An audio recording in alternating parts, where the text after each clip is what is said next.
Hi guys! Welcome sa itong segment ulit ng capital budgeting. At ang pag-uusapan naman natin are two of the relevant cash flows at yun ang operating cash flows at ang terminal cash flows. Ang operating cash flows ay ang cash flows na natatanggap mo every year in the duration of the capital budgeting project. Yung terminal cash flows naman ay yung natatanggap mo at the end of the capital budgeting project. So, pag-usapan muna natin ang operating cash flows. Yung nasa operating cash flows can actually be quite simple. Kunwari, meron kang project ng photocopy machine mag-invest, tapos ang sabi sa basic problem solving is makakatanggap ka ng 20,000 per year. So, kung ganun lang ang sinabing, napaka-basic. Yung 20,000 per year, yun ang iyong operating cash flows. But once again, there can always be complicating factors. Ang mga bagay na nagpapakomplikado sa pag-compute ng operating cash flows mo every year. At ang una dyan ay ang tax. As usual, yung BIR madalas ang nagpapakompleto sa iyong buhay. So pag-usapan nga natin yun. Ito ang ating sample problem.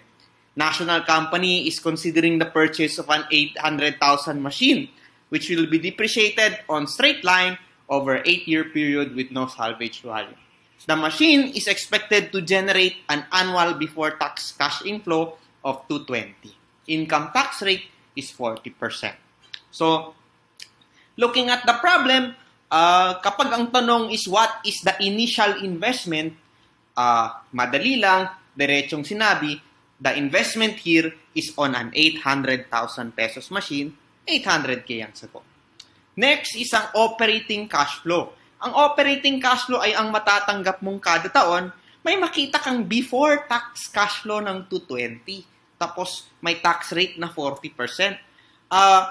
Yung operating cash flow na natatanggap mo per year, dapat once again holistic, kompleto lahat. Kung may tax, dapat babayaran mo yung tax. So yung 220, hindi pa yan.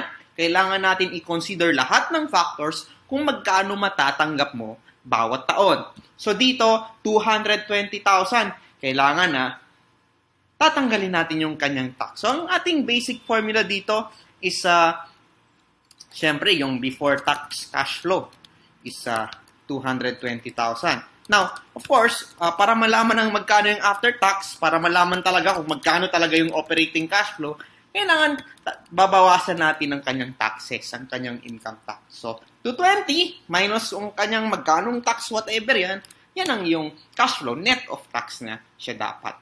Now, ang unang instinct mo dito, dahil ang tax rate niya ay 40%, edi yung tax niya is 40% of that 220 na matatanggap mo. Yan ang guts instinct mo. Pero in this case, mali yun eh. Hindi yung ganun yung sagot. Kasi ang pinag-usapan dito ay income tax. Yung 220,000, hindi pa yan yung itatax. Bakit? That's cash flow. No? So, to get the amount that is actually taxed, pwede ka pa kasing mag-deduct ng depreciation expense. May expense ka pang madideclare. Huwag mong ipatax yung buong 220, lugi ka. Magdideclare ka pa ng expense. At yung expense madalas sa capital budgeting is yung depreciation tax shield. Meron ka pang depreciation na madideclare. So, kung magko-compute tayo ng income taxes, you start again, no? How much is the tax? Let's try to compute the tax. Yung kanyang before tax cash flow is 220,000. Pero wag mong ipapatax yan. Kasi magdi-declare ka pa ng depreciation. No? Meron ka pang depreciation expense na madideclare based on the project itself. So yung magdideclare, magkano depreciation? Babalik tayo sa problem.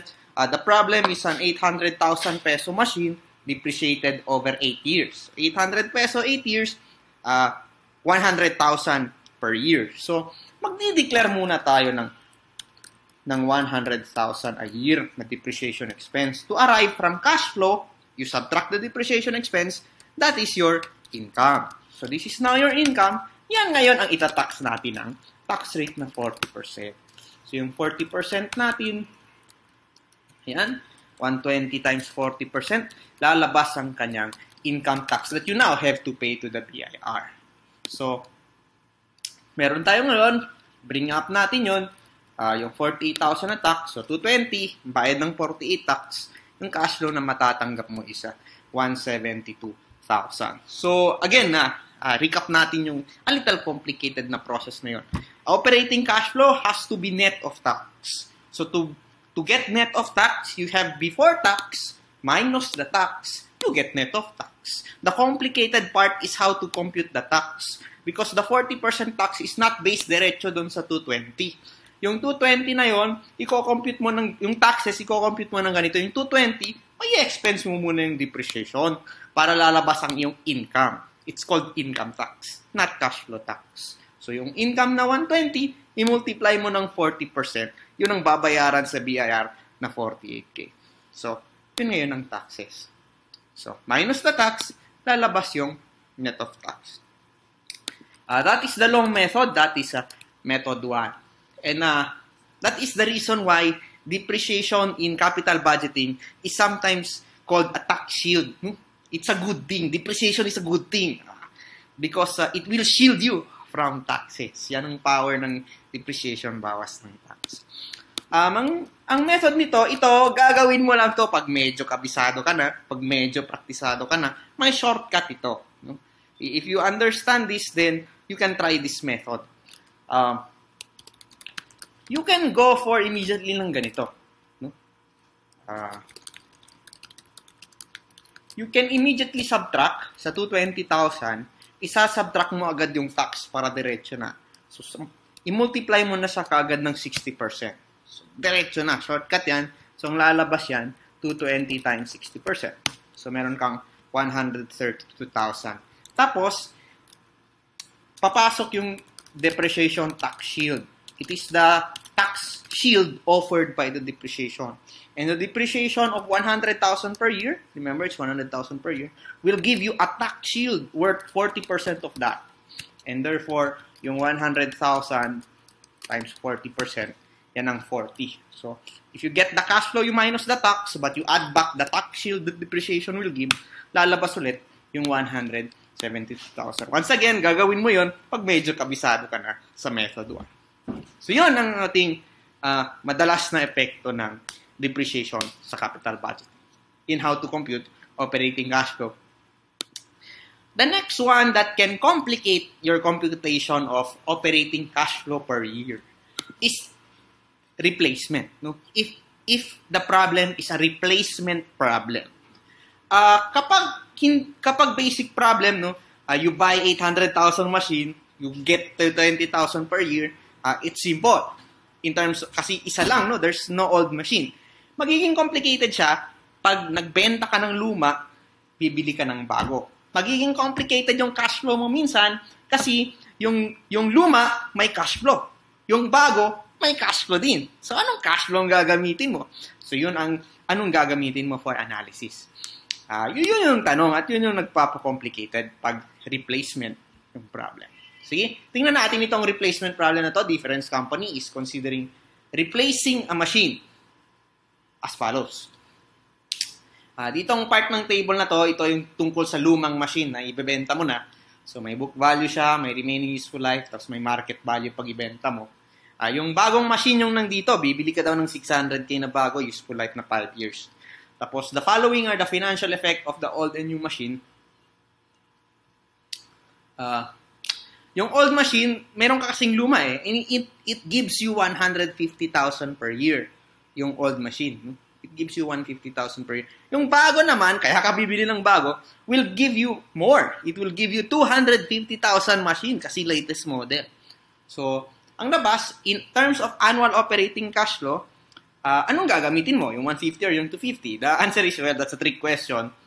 In the investment decision, what matters to you is the increase. No? It's the incremental cash flow that counts. In a replacement problem, yung cash flow sa isang investment is the increase in the cash flow. Kasi yun yung nagmamatter sa decision mo eh. Yung increase. So, yun. Income tax rate is 30%. So, kapag walang taxes sana yan, madali lang yung sagot. 150 and 250, 100 yung sagot. Kaso may taxes. So, we will consider that later. Gawa tayo ng konting recap. So, Para lang mahalala mo ng konti yung ating previous lesson, initial investment. Kapag initial investment yung tanong, ano yung sagot? Syempre, ang una niyan yung acquisition cost kasi bibili ka ng bagong machine, yung 600,000 na acquisition cost. Lalagay natin yan dito. 600,000 acquisition cost. And then, syempre, ibenta mo yung luma. Lala mo? Sale of all the asset. So, benta natin yung luma. At sa 300,000 market value pag ibenta mo. So, minus 300,000. Benta mo yung luma. The sale of the proceeds from sale of the old asset. And maalala mo na may tax effect sa initial investment. The thing is, if you sell an old asset, sometimes you have to record a gain or a loss in your books and the BIR will have a tax effect. So, sa case na to, yung tax effect natin, nasa book value of 400, binenta mo for 300, so, sa books mo, magdi-declare ka ng 100,000 loss. At yung 100,000 loss na i-declare mo sa BIR will give you tax savings. The 100,000 loss that you will declare give you tax savings of 30% based on the tax rate. So, kapag ang tanong dyan, initial investment, ang sagot mo 270. Ngayon, the main agenda, ang ating operating cash flows. Operating cash flows. So,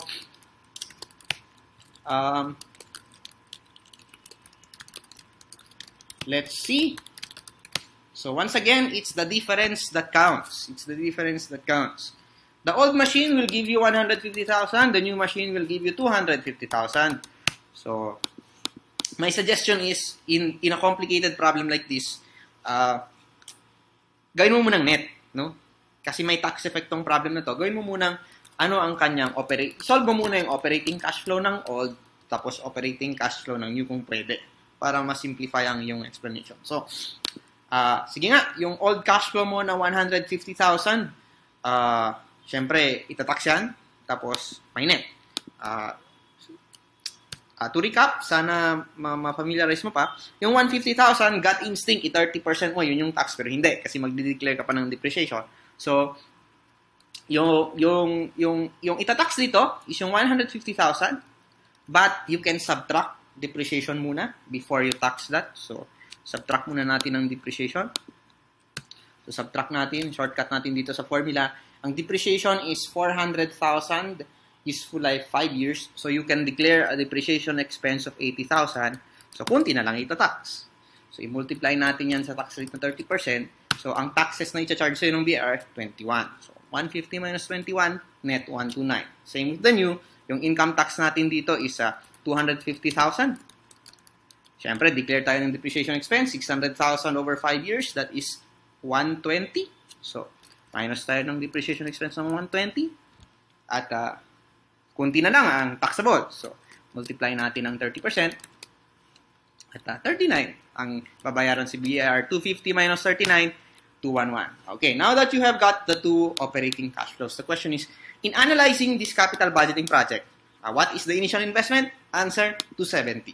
What is the operating cash flow? Dalawa. May old na 129, may new na 211. What matters in your decision? The operating cash flow in a replacement problem is the difference, the increase. So, in this project, your cash flow will increase from 129 to 211 and ang sagot ay 82. So, ito ang iyong operating cash flow, ito ang iyong initial investment. Kung i-analyze mo yan, how many years does it, what is the payback period? 270 divided by 82, yun ang iyong sagot. Is that good, short enough for you? Well, that now depends on your company criteria. So, ganun yung pag-replacement problem. Okay? That's a little complicated, but sana you were able to follow. And lastly, just a little thought about terminal cash flow. Kasi, na-stress ka na sa operating. Yung terminal naman is not that difficult. Based on your analysis lang, at the cash flow received at the end of the project life, yun yung terminal cash flow. Most often, say for example, it's the salvage value at the end. I-assume mo na bebenta, yun yung terminal.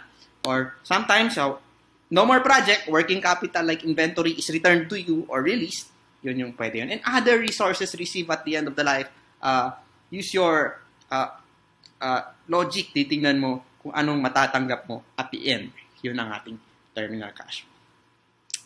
So once again, operating cash flow is is an important ingredient in capital budgeting analysis. In order to get this, it has to be after tax. So, you subtract the taxes. The computation is before tax minus tax, but the tax should not be diretso based sa cash flow. Minus mo muna cash flow minus depreciation, lalabas yung income, yun ang basis ng tax. And makuha mo na yung tax, i-minus mo sa original, yun yung after tax. Tapos, in a replacement problem, what matters is the difference. So, hanggang doon na lang muna tayo. Hanggang sa susunod na video natin. Maraming salamat.